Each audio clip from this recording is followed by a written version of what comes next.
सुप्रभात प्यारे बच्चों। ई शिक्षण कार्यक्रम में आपका स्वागत है। ई शिक्षण कार्यक्रम को आगे बढ़ाते हुए आज हम हिंदी पाठ्य पुस्तक कोकिला के पाठ 2 सुख की खोज, जो कि एक बौद्ध कथा है, इसका अध्ययन करेंगे। इस कथा में बताया गया है कि कौशलपुर नगर का राजा होता है। उसके पास सारी सुख सुविधाएं होती हैं, परंतु इसके बाद भी वो हमेशा दुखी व उदास रहता था।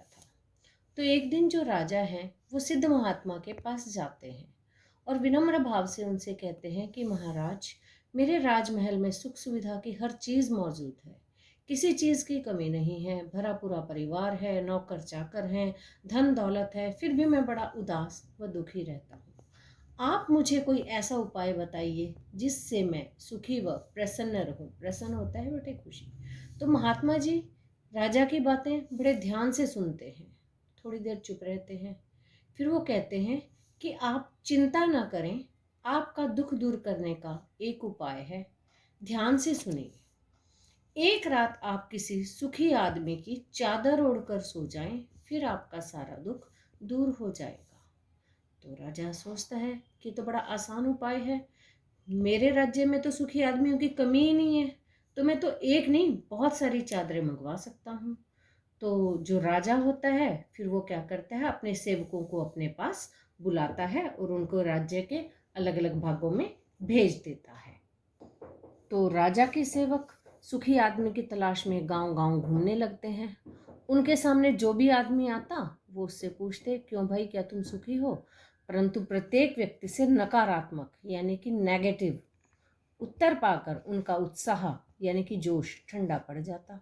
बहुत कोशिश करने के बाद भी उन्हें एक भी सुखी आदमी नहीं मिला। हर व्यक्ति किसी न किसी तरीके से दुखी था। कोई गरीब था, किसी को बच्चे नहीं थे, किसी का जो है बेटा अच्छा नहीं था, किसी को मान सम्मान नहीं मिल रहा था, कोई शादी ना होने के कारण उदास था। तो कहने का मतलब है कि इस प्रकार प्रत्येक व्यक्ति को कोई ना कोई शिकायत थी। तो अंत में जो राजा के सेवक हैं वो बड़े निराश हो जाते हैं और राजमहल लौटने का फैसला कर लेते हैं।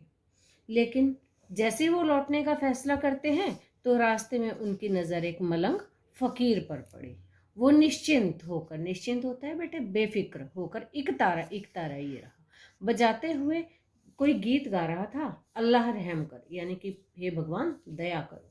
तो राजा के सेवक इस फकीर को चलते चलते देखकर अचानक रुक जाते हैं और क्योंकि वो बेफिक्र होकर गा रहा था तो वो सोचते हैं कि ये तो वाकई सुखी आदमी है और इससे हमारा काम बन सकता है। तो राजा के सेवकों ने फकीर से पूछा, क्यों बाबा, क्या तुम सचमुच सुखी हो? तुम्हें कोई दुख नहीं है? तो फकीर कहता है, नहीं, मुझे कोई दुख नहीं है, मैं एकदम सुखी हूँ। फकीर ने जवाब दिया। लेकिन तो फकीर को समझ नहीं आता कि वो मुझसे ऐसा क्यों पूछ रहे हैं। तो वो कहते हैं कि तुम मुझसे ऐसा क्यों पूछ रहे हो? तो यह सुनकर राजा के सेवकों ने कहा, इसलिए कि हमें तुम जैसे आदमी की ही तलाश थी। तलाश होते बेटे खोज। हम राजा के सेवक हैं, हमारे महाराज को एक रात के लिए किसी सुखी आदमी की चादर की जरूरत है।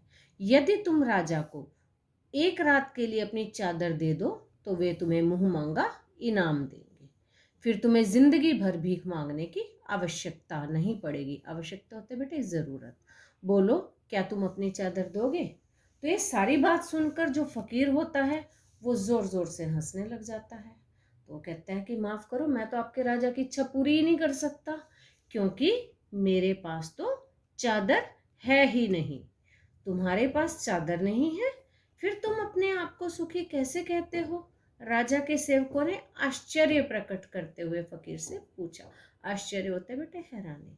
मुझ पर विश्वास करो, मैं सचमुच सुखी हूँ, क्योंकि मुझे धन दौलत मान सम्मान और पद प्रतिष्ठा किसी चीज की इच्छा नहीं है। तो मैं तो अपना जीवन बड़ा सादगी से, सिंप्लिसिटी से और संतोष से व्यतीत कर रहा हूँ, बिता रहा हूँ, इसलिए मैं बड़ा सुखी हूँ। फकीर जवाब देता है। तो राजा के सेवक क्या करते हैं, दरबार में आते हैं और जो फकीर ने बात कही थी वही की वही राजा को कहकर आकर बता देते हैं। तो अब राजा को समझ आ गया था कि अत्यधिक ऐशो आराम व सुख सुविधा की इच्छा ही मनुष्य के दुख का कारण है। तो राजा को ये बात समझ में आ जाती है कि ज़्यादा ऐशो आराम और सुख सुविधा हमें कभी भी सुख नहीं दे सकते। सुख जो है वो हमारे ही अंदर है। और क्या होता है अक्सर बेटे कि हमारी एक इच्छा पूरी होती है तो दूसरी शुरू हो जाती है, दूसरी होती है तो हम सोचते हैं हमारी तीसरी इच्छा ये भी पूरी हो जाए। ठीक है, तो यही हमारे दुखों का मूल कारण है। तो बेटे इस कहानी से हमें शिक्षा मिलती है कि अतृप्त इच्छाएं यानी कि जो पूरी ना हो वो इच्छाएं ही हमारे दुखों का मूल कारण है। तो इस कहानी से हमें ये शिक्षा मिली। तो बच्चों आपने ये पूरी कहानी सुनी, इसके बाद आप क्या करेंगे, इस पूरी बोध कथा को आप अपने आप अध्ययन करेंगे, रीड करेंगे इसको, और जो भी आपके कठिन शब्द हैं उनको आप अच्छे से रीड करेंगे, जो कठिन शब्द हैं उनका प्रोनाउंसिएशन बार बार करेंगे। और एक बात और अंत में कहूँगी बेटे, घर में रहो, सुरक्षित रहो, सेफ रहो, बाहर जाने की कोई ज़रूरत नहीं है। जब भी बाहर जाएं मास्क लगा कर जाएं। अव्वल तो ज़रूरत है ही नहीं आप बच्चों को जाने की, अगर बहुत ज़रूरी है तभी बाहर जाएं। ठीक है, धन्यवाद बेटे।